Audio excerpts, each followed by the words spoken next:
The arrest that never should have happened.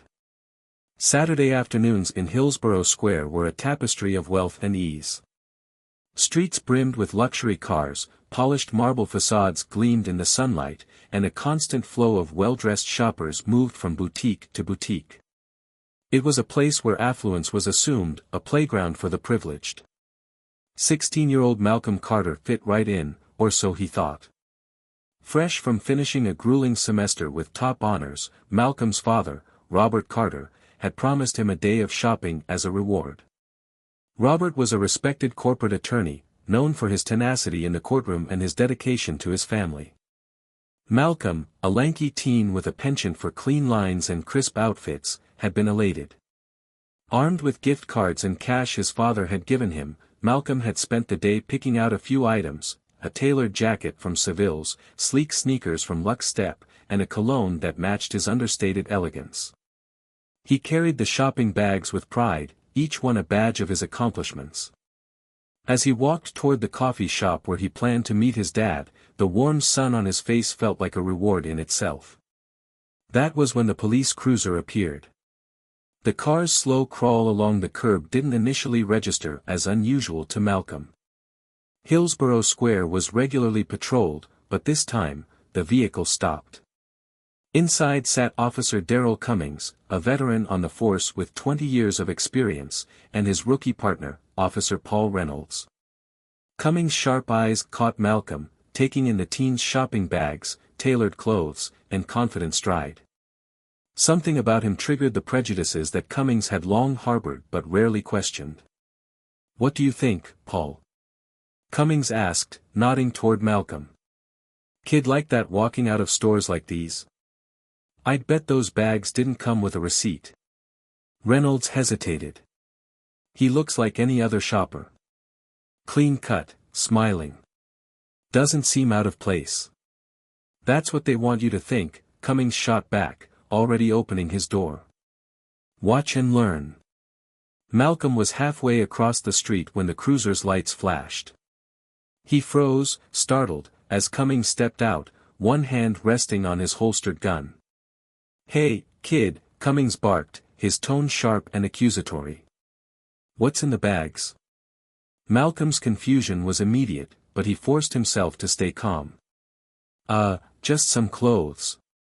I have the receipts if you need them," he replied, his voice steady but unsure. When Malcolm reached into his pocket for the receipts, Cummings' posture shifted. His hand moved to the gun. "No sudden movements," he barked, his voice louder now. Malcolm froze, his hands raised slightly. "I was just showing the receipts," he said, his voice quieter this time. "Sure you were," Cummings sneered, stepping closer. "Where'd you really get this stuff? You don't look like you belong in Hillsborough Square." The word stung, but Malcolm's composure didn't falter. "I paid for them. I didn't steal anything." The tension mounted as a small crowd began to gather. Shoppers paused, their curiosity piqued by the flashing lights and sharp tones. Some pulled out their phones to record, sensing something unjust was unfolding. Cummings didn't care. His mind was made up. Without warning, he grabbed Malcolm's arm and twisted it behind his back. The teen yelped in pain as Cummings shoved him against the cruiser, snapping handcuffs around his wrists. "You're under arrest for suspicion of theft," Cummings declared coldly. "What?" Malcolm cried out. "I didn't do anything." The humiliation was unbearable. The crowd's murmurs grew louder, their cameras capturing every moment. Malcolm's shopping bags had fallen to the ground, their contents spilling out in a heartbreaking display of innocence. The teen's pulse raced as he fought back tears, trying to keep his composure. Unbeknownst to Cummings, Malcolm's phone, which had fallen during the scuffle, was still connected to a video call. On the other end of that call was Robert Carter, who had been waiting at the coffee shop, sipping a latte and reading the news. When the screen's shaking image and garbled sounds caught his attention, Robert looked closer, and his heart stopped. There on the tiny screen was his son, handcuffed, being manhandled by an officer. The proud and confident teen he had just been texting was now a terrified boy in the back of a police car. Robert's hands trembled as he ended the call and stood, his latte forgotten on the table. Years of courtroom battles had sharpened his instincts, and he knew, even before reaching the scene, that this wasn't going to end quietly. Stay calm, he told himself, though the fury building inside him was nearly impossible to contain. As he jogged toward his car, his mind raced with the steps he needed to take. He'd spent years fighting for justice, but this was personal. When Robert arrived at the scene minutes later, the crowd had grown. Phones were out, and whispers of racial profiling and "this is wrong" rippled through the onlookers. The sight of his son, his Malcolm, in handcuffs, eyes wide with disbelief and shame, ignited something primal in Robert. Dressed in a sharp navy suit and carrying an air of authority that could command any courtroom, Robert cut through the crowd. His voice, calm yet edged with fury, rang out. "Officer, I'd like to know what's going on here." Cummings turned, his expression hardening at the sight of Robert's commanding presence. "Who are you?" he demanded. "Robert Carter. Attorney at law. And this is my son you've handcuffed. Now, I'll ask again, what's going on?" Cummings' confidence wavered for the first time. "Your son's been detained on suspicion of theft," he said, his voice gruff.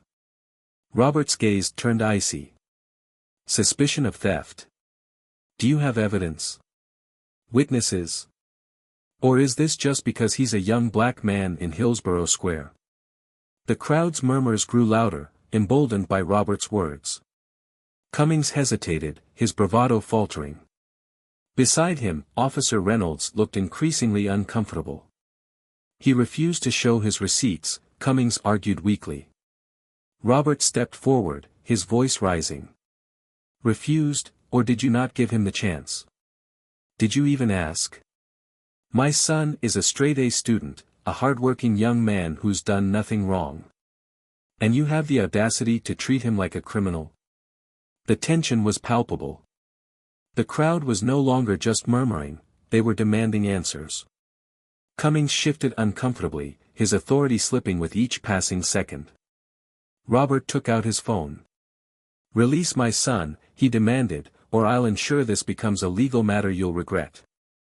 Cummings stared at Robert, his jaw clenched. The crowd waited, their eyes glued to the unfolding confrontation. Finally, with a reluctant sigh, Cummings pulled out the keys and unlocked Malcolm's cuffs. Malcolm stumbled forward, rubbing his wrists, as Robert pulled him into a protective embrace. The crowd erupted in applause and cheers, their faith in justice momentarily restored. But Robert wasn't done. "You'll be hearing from me. The father's stand." The applause from the crowd did little to soothe Robert Carter's simmering anger. As he released Malcolm from his embrace, he turned back toward Officer Cummings, his sharp gaze narrowing like a lawyer about to eviscerate an opponent on the stand. "You may have removed those handcuffs," Robert said, his voice measured but carrying a steely edge, "but this is far from over. You just violated my son's rights in front of an entire community. I intend to hold you accountable." Officer Cummings squared his shoulders, trying to reclaim the control slipping through his grasp. "I was just doing my job," he said, his tone defensive. Robert's lips tightened into a cold smile. "Doing your job doesn't include racial profiling or making false arrests. You had no evidence, no reasonable suspicion, and no probable cause. Detaining my son was a blatant abuse of power, and I will not let this go unchallenged." The crowd murmured their agreement, their smartphones still trained on the scene. Officer Reynolds, standing off to the side, looked increasingly uncomfortable. He cleared his throat, his voice tentative as he addressed his partner. "Maybe we should step back from this one, Darryl," Reynolds suggested. "The kid had receipts. This might escalate if we keep pushing." Cummings shot Reynolds a glare but said nothing, his face flushed with frustration. The rookie's words had hit too close to home. Robert seized the moment. "You should listen to your partner," Robert said, stepping closer. Because this isn't just about my son. This is about every young black man who has been treated like a criminal for daring to exist in spaces like these. I've spent my career fighting against this kind of systemic injustice, and believe me when I say you just made the biggest mistake of your career. Malcolm watched his father with a mix of awe and relief. He had always known Robert Carter was a force to be reckoned with, but seeing him in action like this was something else entirely. The fear and humiliation Malcolm had felt moments ago began to give way to a fragile hope. Robert turned to the crowd. "I need everyone who recorded this to save those videos," he said, his voice carrying the authority of a leader rallying his people. "This isn't just evidence, it's a testament to the injustice we face every day. Together, we can ensure this never happens again." A wave of nods and affirmations rippled through the crowd. Some even approached Robert, offering to share their recordings or give statements. Cummings' jaw tightened as he realized he had lost control of the narrative. The power had shifted entirely to Robert and the growing community of witnesses. "I'll be filing an official complaint with Internal Affairs," Robert continued, now addressing Cummings directly. "And I'll be bringing this to the attention of the mayor and the chief of police. Trust me, Officer Cummings, this isn't going to disappear quietly." Before Cummings could respond, Robert placed a protective arm around Malcolm's shoulders and began to walk away. The crowd parted for them, a collective sense of solidarity forming around the father and son. As they moved toward Robert's car, Malcolm finally allowed himself to exhale. "Dad," Malcolm said softly, his voice tinged with both gratitude and lingering shock. "Thank you for stepping in. I didn't know what to do back there." Robert stopped and turned to face his son. His expression softened, the fierce advocate momentarily giving way to the tender father. "You don't ever have to face something like that alone, Malcolm," he said, gripping his son's shoulders firmly. "I will always stand by you. But we're not just going to walk away from this. We're going to make sure this doesn't happen again, not to you, and not to anyone else." Malcolm nodded, his resolve strengthening under his father's steady gaze. Together, they climbed into the car, the weight of the day's events hanging heavily between them. But beneath that weight was a growing determination to fight back. The call to action. That evening, Robert sat at the dining table, surrounded by legal pads, his laptop, and stacks of law books. His wife, Elaine, watched from the doorway, concern etched on her face. "Robert," she said gently, stepping into the room. "You haven't stopped since we got home. You need to rest." "I can't," Robert replied without looking up. "Not until I've mapped out every possible course of action. This isn't just about Malcolm. This is about changing the system that allows officers like Cummings to operate without consequences." Elaine placed a hand on his shoulder. "You're not in this alone. We're a team, remember? Whatever you need, I'm here." Robert looked up and gave her a tired but grateful smile. "I know. And I'm going to need all the help I can get. This isn't going to be an easy fight." Elaine nodded, her determination mirroring his. "Then let's make sure we win." Together, they began reaching out to allies in the community. Robert contacted fellow attorneys, activists, and local leaders, laying the groundwork for a case that would not only hold Officer Cummings accountable but also challenge the broader issues of racial profiling and police misconduct. Elaine coordinated with community groups, organizing a rally to bring attention to the incident and demand justice. Meanwhile, Malcolm worked on his own contribution to the fight. With his parents' guidance, he wrote a powerful statement about his experience, describing the humiliation, fear, and frustration he had felt. His words resonated deeply, capturing the attention of local media and sparking a wave of support from people who had faced similar injustices. The story quickly gained traction, spreading across social media and news outlets.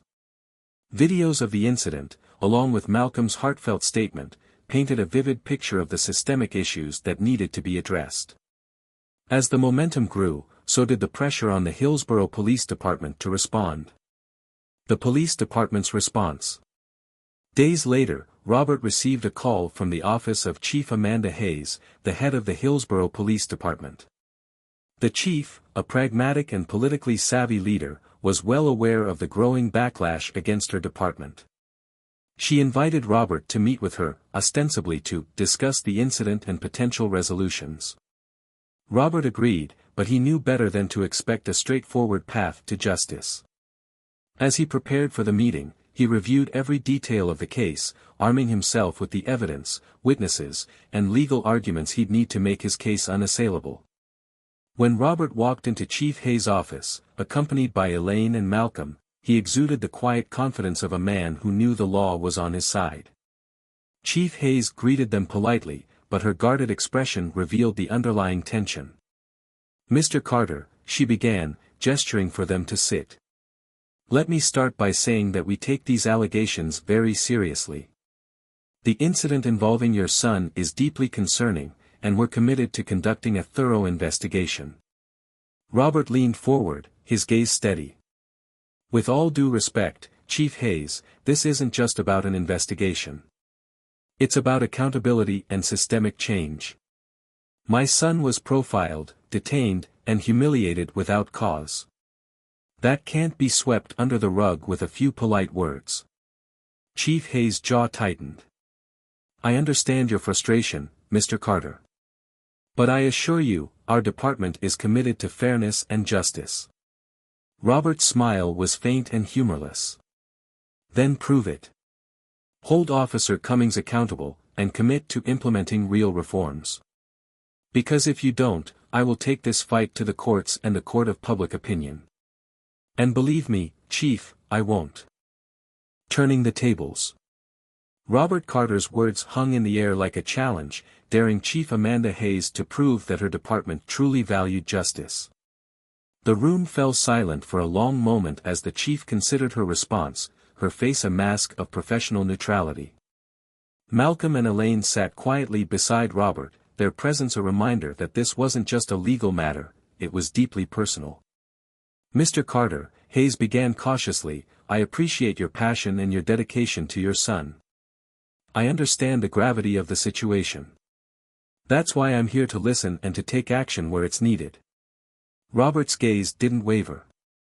"With all due respect, Chief Hayes, listening isn't enough. My son was humiliated, detained without cause, and subjected to an experience no young man should endure. This was not an isolated incident, it's symptomatic of deeper issues within your department." The chief nodded slowly. "I agree, and that's why I've already launched an internal investigation into Officer Cummings' conduct. I've also directed our training division to review our policies on racial profiling and bias." "Internal investigations and policy reviews," Robert repeated, his voice edged with skepticism. "While that's a start, it's not nearly enough. What assurances do we have that this investigation will be impartial? What concrete steps are you willing to take to ensure this doesn't happen again?" Chief Hayes leaned forward, her elbows resting on the desk. "I'm prepared to hear your recommendations, Mr. Carter. What do you think needs to change?" Robert's lips pressed into a thin line. He appreciated the gesture, but he wasn't naive enough to believe it was anything more than a calculated move. Still, he seized the opportunity to lay out his demands. "First, Officer Cummings needs to be suspended immediately, pending the outcome of your investigation. His continued presence on the force sends the message that this behavior is acceptable." Hayes nodded. "That can be arranged." "Second," Robert continued, "your department must implement mandatory bias training for all officers, with input from independent civil rights organizations." "Done," Hayes replied, jotting notes onto a pad. "Third, we need transparency. Publish the findings of your investigation and make your disciplinary actions public. No more hiding behind closed doors." Hayes hesitated for a moment before nodding. "I'll speak to our legal team about what's feasible. But I understand the importance of transparency." Finally, Robert said, his voice firm, "I want your personal commitment to engaging with the community. Host town halls, listen to the concerns of the people you serve, and rebuild the trust that officers like Cummings have destroyed. Hayes leaned back in her chair, considering his words. "You're asking a lot, Mr. Carter." "I'm asking for justice," Robert replied without hesitation. "Anything less would be a disservice to my son and to every other person who's been unfairly targeted by this department." After a long pause, Hayes extended her hand. "You have my word. We'll do better." Robert shook her hand, though he wasn't entirely convinced. Promises were easy to make, but he'd seen too many broken in his years as a lawyer. Still, it was a step in the right direction. The rally for justice. As the investigation unfolded, Elaine's rally plans took shape. Flyers were distributed across the city, and social media lit up with calls to action. Malcolm's story, now accompanied by his emotional statement, had galvanized the community. People from all walks of life, students, parents, activists, and even some off-duty officers, came together to demand accountability. The rally was held at Hillsborough Square, the same location where Malcolm had been arrested. The symbolism was intentional, a public reclamation of space and dignity. Banners bearing slogans like "Justice for Malcolm" and "End Racial Profiling" flanked the stage, where Robert, Elaine, and Malcolm stood as the central figures. Robert took the microphone first, his commanding presence captivating the crowd. "Today, we stand together not just for my son, but for every person who has been marginalized, dismissed, or wronged by those who swore to protect us. Change doesn't come from silence. It comes from action, from unity, and from holding power accountable." The crowd roared in agreement, their cheers echoing through the square. Malcolm was next. Nervously clutching the microphone, he took a deep breath before speaking. "I never thought something like this would happen to me," he began, his voice steady despite the weight of the moment. "I've always worked hard to make my family proud, to be the kind of person who contributes to my community. But in that moment, none of it mattered. All that mattered was the color of my skin." Tears glistened in his eyes as he continued. "I'm standing here today because my dad taught me never to let fear silence me. We deserve better. We deserve a system that sees us, values us, and protects us. And together, we can build that system." The applause was deafening, a wave of support that seemed to wrap around Malcolm like a shield. He stepped back, his parents pulling him into a hug as the crowd chanted his name. The rally concluded with a series of speeches from community leaders, each one echoing the call for justice. By the time it ended, the message was clear: Hillsborough's citizens wouldn't accept the status quo any longer. The internal reckoning. Back at the police department, the investigation into Officer Cummings' actions gained momentum. Officer Reynolds, who had initially hesitated to speak out, provided a statement that corroborated Malcolm's account. Surveillance footage from nearby businesses confirmed that Malcolm's behavior had been entirely innocuous. As the evidence mounted, Cummings found himself increasingly isolated. His usual bravado gave way to defensiveness as he realized the severity of the situation. When Chief Hayes called him into her office, he knew the meeting wouldn't end well. "Officer Cummings," Hayes began, her tone icy, "the evidence against you is overwhelming. Your actions were not only unprofessional but also in direct violation of department policies. Effective immediately, you are suspended without pay, pending further disciplinary action." Cummings opened his mouth to protest, but Hayes cut him off. "You brought this on yourself. Your behavior has not only damaged your career but also undermined the trust between this department and the community we serve.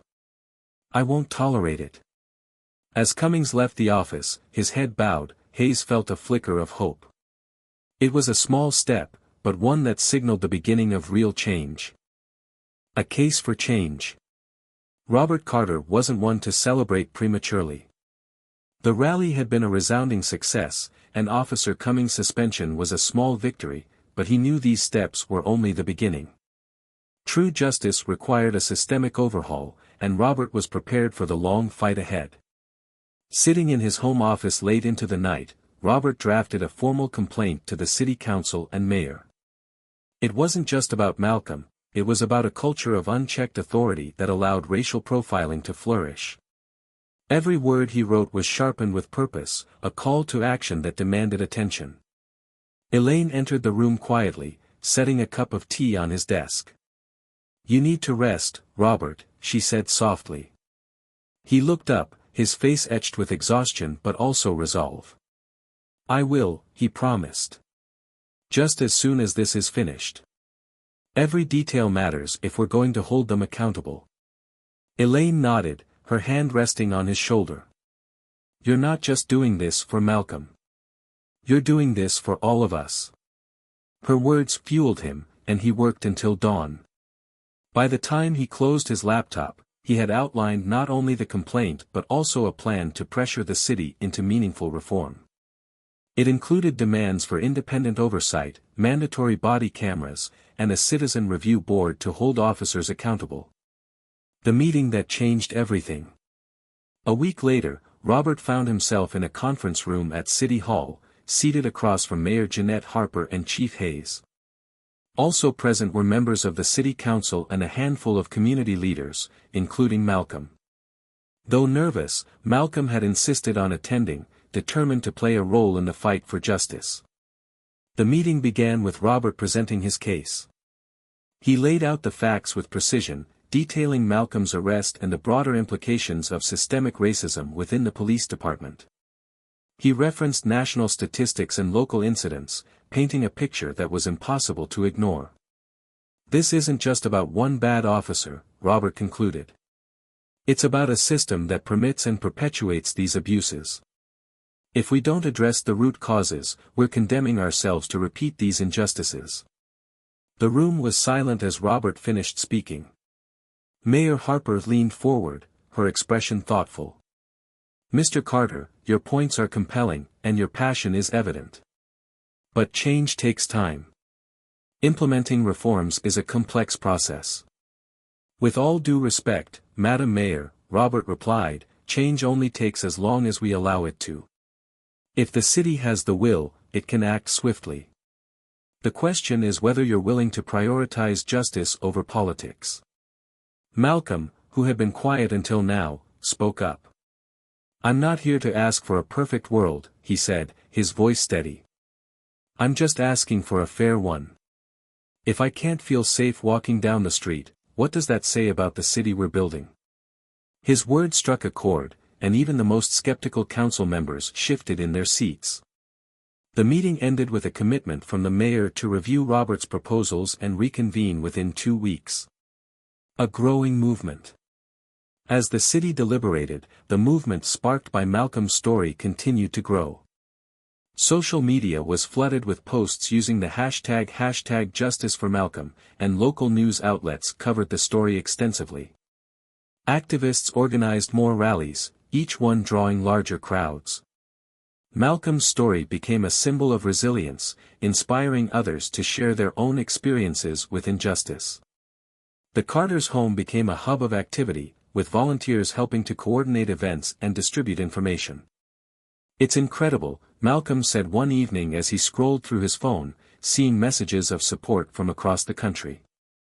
"I never thought my story would make this kind of impact." "Your courage is what made it happen," Elaine said, her pride evident. "People see themselves in you. That's why they're standing with us." The council's decision.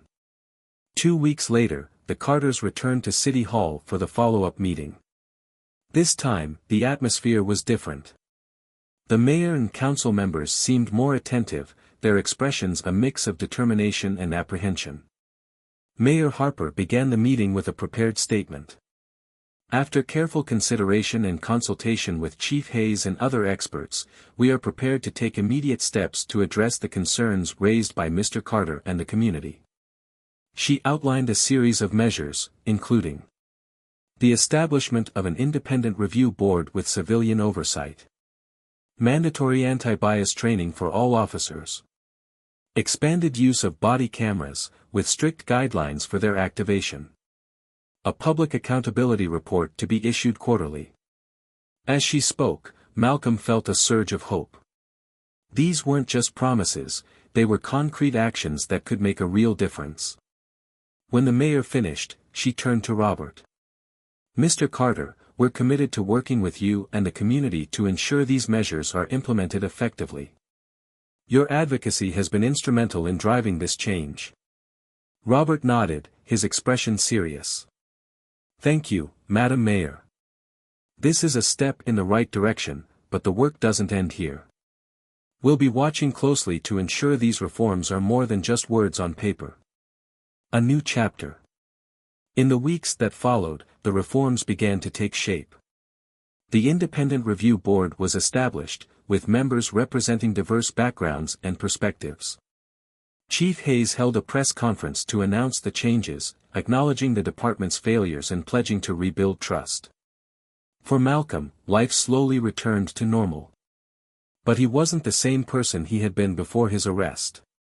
He had discovered a strength within himself that he hadn't known existed, and he was determined to use it to make a difference. "Dad," he said one evening as they sat together in the living room, "I think I want to study law. I want to help people the way you do." Robert's face lit up with pride. "You'd be great at it, Malcolm. And I'll be here to support you every step of the way." The fight for justice had taken a toll on the Carter family, but it had also brought them closer together. They had turned a moment of pain into a catalyst for change, proving that even in the face of injustice, resilience and unity could prevail. Resilience in action. The reforms announced by Mayor Harper marked a significant milestone, but Robert Carter knew the battle was far from over.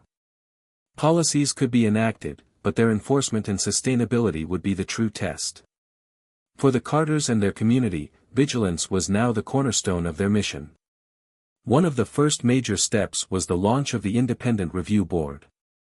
Its members included civil rights advocates, legal experts, and ordinary citizens like Elaine, who had been nominated for her role in galvanizing community support. The board's formation was a victory in itself, but it also placed enormous responsibility on those involved. "I've never done anything like this before," Elaine admitted to Robert one evening as she reviewed documents for the board's inaugural meeting. "What if I'm not good enough?" Robert placed a reassuring hand on her shoulder. "You're more than good enough. You've been leading this fight from the start. Your perspective and determination are exactly what the board needs." Elaine smiled, bolstered by his confidence. "Well, I'll give it my best." The first test. It didn't take long for the review board to face its first major challenge. A few weeks after its formation, a case involving another instance of alleged racial profiling surfaced. A black teenager named Jasmine Harper had been detained by officers while walking home from a part-time job. Her account of the incident bore striking similarities to Malcolm's: no evidence, no cause, and a clear bias. When the case was brought before the board, Elaine felt the weight of her new role. She listened intently as Jasmine described her ordeal, her voice trembling but resolute. The officers involved presented their side of the story, citing vague, suspicious behavior as their justification.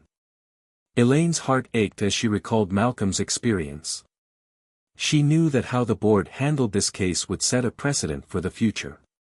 "We can't let this slide," she said during deliberations. "If we allow vague justifications to excuse this behavior, we're no better than the system we're trying to change." The board ultimately ruled in Jasmine's favor, recommending disciplinary action against the officers and pushing for further policy changes to prevent such incidents. The decision sent a powerful message: accountability was no longer optional. Malcolm's new mission. While Elaine worked with the review board, Malcolm found himself embracing a new role as an advocate for change.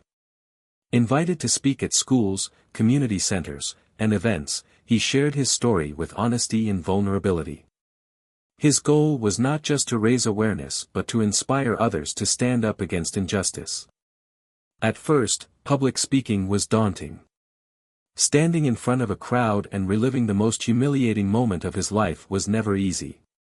But the more he spoke, the more he realized the impact of his words. "I used to think staying quiet would keep me safe, Malcolm said during one event. But staying quiet doesn't stop injustice. It just lets it grow. Speaking up isn't easy, but it's the only way to create change. The audience erupted in applause, many wiping tears from their eyes. Afterward, a young boy approached him, clutching a notebook. "I'm writing an essay about you for school," the boy said shyly. "You're my hero." Malcolm's heart swelled with emotion. "Thank you," he said, kneeling to the boy's level. "But remember, you can be a hero too. Just stand up for what's right." Rebuilding trust. Chief Hayes, true to her word, began working on rebuilding trust between the police department and the community. She hosted town halls, inviting citizens to voice their concerns directly to officers. These meetings were often tense, but they were also necessary.